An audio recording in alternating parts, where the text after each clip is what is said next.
जिले की हलचल। आकाशवाणी लखनऊ से प्रस्तुत है जिले की हलचल। आज सुनिए बरेली और बिजनौर जिलों की हलचल। पहले सुनते हैं बरेली जिले की हलचल। आलेख और स्वर है नाजिया अंजुम का।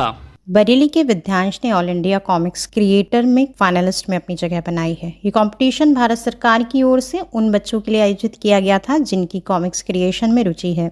विद्यांश बचपन से ही ड्राइंग के काफी शौकीन हैं। उन्हें कॉमिक्स क्रिएट करने, कॉमिक्स के लिए चित्र बनाने की प्रेरणा अपने आसपास के लोगों से मिली। समय के साथ साथ उनकी ये रुचि कम हो गई, लेकिन लॉकडाउन के समय विद्यांश की इस रुचि ने एक नया रूप ले लिया। विद्यांश ने अपने इस टैलेंट को आगे बढ़ाया और यूट्यूब पर कुछ चैनल से जुड़े। उन चैनल के माध्यम से उन्हें all India comics creator competition के बारे में पता चला। सरकार द्वारा कराए जा रहे इस कंपटीशन के लिए विद्यांश ने अपना पंजीकरण कराया और आज वो इस कंपटीशन के फाइनलिस्ट हैं। उनके माता पिता भी अपने बच्चों की इस उपलब्धि से काफी खुश हैं। उनका कहना है कि आजकल मोबाइल के जमाने में अगर हमारा बच्चा कॉमिक्स से जुड़ता है तो ये अच्छी बात है। विद्यांश JLA में कक्षा 11वीं के छात्र हैं और पढ़ाई में काफी अच्छे हैं। बाबा साहब भीमराव अम्बेडकर की जयंती 14 अप्रैल को बरेली में धूमधाम से मनाई गई। शहर से लेकर गाँव तक बाबा भीमराव अम्बेडकर को श्रद्धांजलि दी गई। उनकी जयंती के अवसर पर कार्यक्रमों का आयोजन किया गया। इसी कड़ी में आंवला विधानसभा में बाबा भीमराव अम्बेडकर की जयंती के अवसर पर अलग अलग कार्यक्रमों का आयोजन किया गया, जिसमें पशुधन मंत्री धर्मपाल सिंह ने शिरकत की। कार्यक्रम में बाबा भीमराव अम्बेडकर को श्रद्धांजलि अर्पित करते हुए पशुधन मंत्री धर्मपाल सिंह ने कहा कि भारतीय जनता पार्टी बाबा साहब अम्बेडकर के सिद्धांत को लेकर घर घर जा रही है। गत दिनों केंद्रीय मंत्री जतिन प्रसाद बरेली की बहेड़ी विधानसभा के अलग अलग गाँवों में आयोजित जनसंवाद में शिरकत की। केंद्रीय मंत्री ने जनसंवाद के माध्यम से ग्रामीणों की समस्याओं को सुना और उनका त्वरित निस्तारण करने के निर्देश दिए। जनसंवाद में बड़ी संख्या में ग्रामीणों ने हिस्सा लिया। इस अवसर पर जतिन प्रसाद ने कहा कि केंद्र की मंशा के मुताबिक उनकी लोकसभा को वो एक मॉडल लोकसभा के रूप में विकसित करना चाहते हैं, जिसके लिए ये जनसंवाद कार्यक्रम किए जा रहे हैं ताकि लोगों से मिलकर जमीनी स्तर पर समस्याओं का समाधान हो सके। मुख्यमंत्री योगी आदित्यनाथ ने बीते दिनों बरेली में 932 करोड़ रुपए की 132 विकास परियोजनाओं का लोकार्पण एवं शिलान्यास किया। इसके साथ ही उन्होंने पूरे प्रदेश के लिए बरेली से 2500 नई एम्बुलेंस को हरी झंडी दिखाकर रवाना किया। इस मौके पर मुख्यमंत्री योगी आदित्यनाथ ने कहा कि इन एम्बुलेंस से स्वास्थ्य सुविधाएं और मजबूत होंगी। उन्होंने कहा कि 2017 से पहले 108 एम्बुलेंस सेवा का रिस्पांस टाइम 17 से 19 मिनट था, जो अब घटकर 7 मिनट से भी कम हो गया है। इस सुधार के लिए 2500 एम्बुलेंस को सेवा में शामिल किया गया है। उन्होंने कहा कि स्वास्थ्य ये किसी भी सभ्य समाज के लिए उतना ही महत्वपूर्ण है जितनी शिक्षा। शिक्षा और समाज की आधारशिला है, तो किसी भी सभ्य समाज को सशक्त बनाने के लिए उत्तम स्वास्थ्य अत्यंत महत्वपूर्ण है। उत्तर प्रदेश सरकार के द्वारा भारत सरकार के सहयोग से 2500 से अधिक एम्बुलेंस स्वास्थ्य सेवा में जनता जनार्दन की सेवा के लिए लगाई जा रही है। मुख्यमंत्री ने बरेली से ही स्कूल चलो अभियान और संचारी रोग नियंत्रण अभियान की शुरुआत की। उन्होंने कहा 2017 से पहले बेसिक शिक्षा परिषद के स्कूलों की हालत बेहद खराब थी। कई स्कूल बंद होने की कगार पर थे, जहां न टॉयलेट थे, न पीने का पानी, न फर्नीचर और न ही फर्श थे। स्मार्ट क्लास और डिजिटल लाइब्रेरी की तो कल्पना भी नहीं की जा सकती थी। योगी ने कहा कि इस समय 134 करोड़ बच्चों ने नामांकन कराया था, लेकिन 60% बच्चे स्कूल नहीं आते थे। आज 1.91 करोड़ छात्रों के खाते में 1200 रुपए भेजे जा रहे हैं और यूनिफॉर्म के साथ पूरा ड्रेस सरकार की ओर से अनिवार्य रूप से दिया जा रहा है। सनातन संस्कृति को जन जन तक पहुंचाने के उद्देश्य से बरेली में सनातन संस्कृति चेतना ट्रस्ट द्वारा 3 दिवसीय सनातन नववर्ष मेले का आयोजन किया गया। मेले के अंतिम दिन राज्यपाल झारखंड संतोष गंगवार ने शिरकत की और आयोजकों को इस तरह के आयोजन के लिए साधुवाद दिया। उन्होंने मंच से अपने संबोधन में कहा कि इस तरह के आयोजन समय समय पर होते रहने चाहिए, क्योंकि ये हमें हमारी संस्कृति से रूबरू कराते हैं। इस अवसर पर राज्यपाल ने हवन पूजन कर भगवान का आशीर्वाद लिया। बरेली में गत दिनों उत्तर प्रदेश माध्यमिक शिक्षक संघ का 58वां प्रांतीय सम्मेलन का आयोजन किया गया। सम्मेलन में पहले दिन आयोजित सत्र का शुभारंभ प्रदेश सरकार के वन एवं पर्यावरण मंत्री अरुण कुमार सक्सेना ने दीप प्रज्वलन और सरस्वती पूजन से किया। सम्मेलन पूरे प्रदेश से आए हजारों शिक्षकों ने इसमें शिरकत की। कार्यक्रम के दौरान शिक्षा के उन्नयन, विकास और समस्याओं पर मंथन कर उन्हें हल करने पर विचार किया गया। बरेली जिले की हलचल के बाद आइए सुनते हैं बिजनौर जिले की हलचल। आलेख और स्वर है अतुल गर्ग का।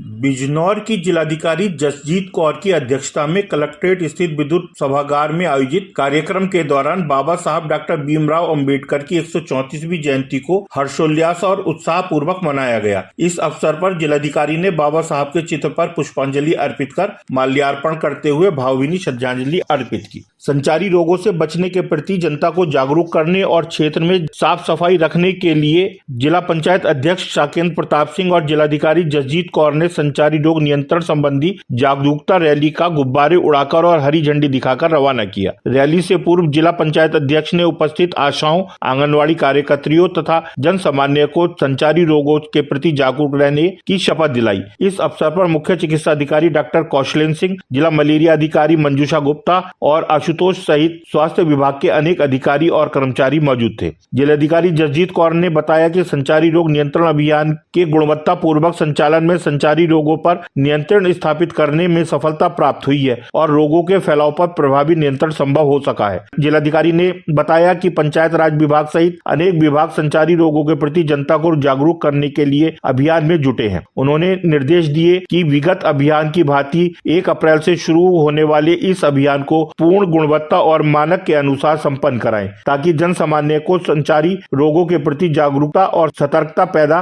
की जा सके। उन्होंने सभी अधिकारियों को स्पष्ट निर्देश देते हुए कहा कि संचारी रोग नियंत्रण अभियान एक बहुत ही महत्वपूर्ण अभियान है, जिसकी समीक्षा माननीय मुख्यमंत्री के स्तर पर होती है। अतः उपरोक्त अभियान में किसी भी स्तर पर लापरवाही न बरती जाए। उन्होंने मुख्य चिकित्सा अधिकारी को निर्देश दिए कि संचारी रोग एवं वेक्टर जनित रोग से बचाव व सावधानी के बारे में निरंतर प्रचार प्रसार कराना सुनिश्चित करें और अभियान को पूर्णतः सफल बनाने में किसी भी स्तर पर कोर कसर न छोड़ी जाए। जिला पंचायत अध्यक्ष शाकेंद्र प्रताप सिंह ने बताया कि इस प्रकार के अभियान से लोगों में सफाई के प्रति जागरूकता उत्पन्न होती है। जागरूकता से बीमारी से बचाव और इलाज में होने वाले अनावश्यक खर्चे से बचा जा सकता है। हमने ये एक रैली निकाल के लोगों को जागरूक किया है और निश्चित ही इसका बहुत एक अच्छा परिणाम आएगा, बहुत लाभ मिलता है। पहली बात तो लोग जागरूक होते हैं सफाई के प्रति और समय पूर्व यदि हम रोग के बारे में जागरूक हो जाएं तो निश्चित ही उसको नियंत्रण करने में कामयाबी मिलती है। बिजनौर जिले के शेरकोट में होने वाला ब्रश उद्योग भी अब ओडीओपी में शामिल हो गया है। जनपद में नगीना की काष्ठ कला पहले से ही ओडीओपी में शामिल है। इससे वहां पर काष्ठ कला उद्यमियों को शासन की तरफ से अतिरिक्त सुविधाएं मिलती हैं। ब्रश उद्योग को ओडीओपी का दर्जा मिलने से अब उद्यमियों को अपना व्यापार बढ़ाने के लिए शासन द्वारा चलाई गई अनेक योजनाओं का लाभ मिलना शुरू हो जाएगा। उपायुक्त उद्योग अमित कुमार ने बताया कि शेरकोट क्षेत्र में देश के ब्रश उद्योग का 70% हिस्सेदारी है। उन्होंने बताया कि इस योजना के अंतर्गत नई यूनिट लगाने या पुरानी के विस्तार करने के लिए लोन पर सब्सिडी दी जाती है। 25 लाख के लोन पर 25%, 50 लाख तक के लोन पर 20% तथा 1.5 करोड़ के लोन पर 15% और इससे ऊपर धनराशि पर 10% सब्सिडी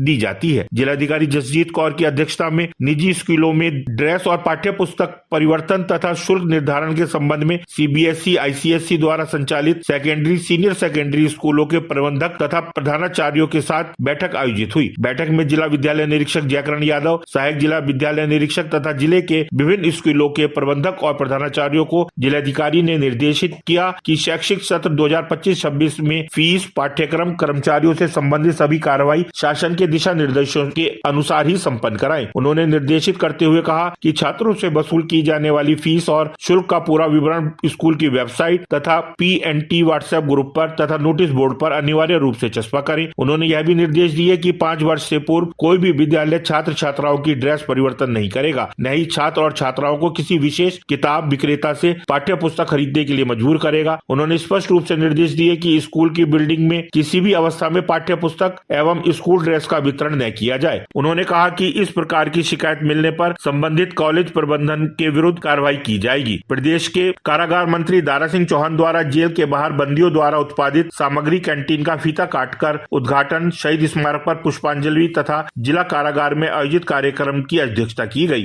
अपने संबोधन में उन्होंने कहा कि राज्य सरकार द्वारा जेल एवं कैदियों के नैतिक, मानसिक और शारीरिक विकास के लिए संचालित योजनाओं एवं कार्यक्रमों को धरातल पर उतारकर मूर्त रूप प्रदान किया गया है। निश्चित रूप से यह कार्य अत्यंत सराहनीय है और प्रशंसनीय है। उन्होंने कहा कि राज्य सरकार द्वारा जेल में रह रहे कैदियों के शैक्षिक एवं आर्थिक विकास के लिए डिजिटल लाइब्रेरी की सुविधा प्रदान की जाएगी तथा वर्तमान में कौशल विकास विभाग के सौजन्य से हुनरमंद कैदियों को उनकी पसंद के अनुसार कार्य उपलब्ध कराकर उनका आर्थिक विकास और इसी के साथ उनको नैतिक शिक्षा भी प्रदान की जा रही है ताकि सभी कैदी जेल से बाहर आकर समाज की मुख्य धारा में शामिल हो सकें। ये था आकाशवाणी लखनऊ के क्षेत्रीय समाचार एकांश द्वारा प्रस्तुत जिले की हलचल का आज का अंक।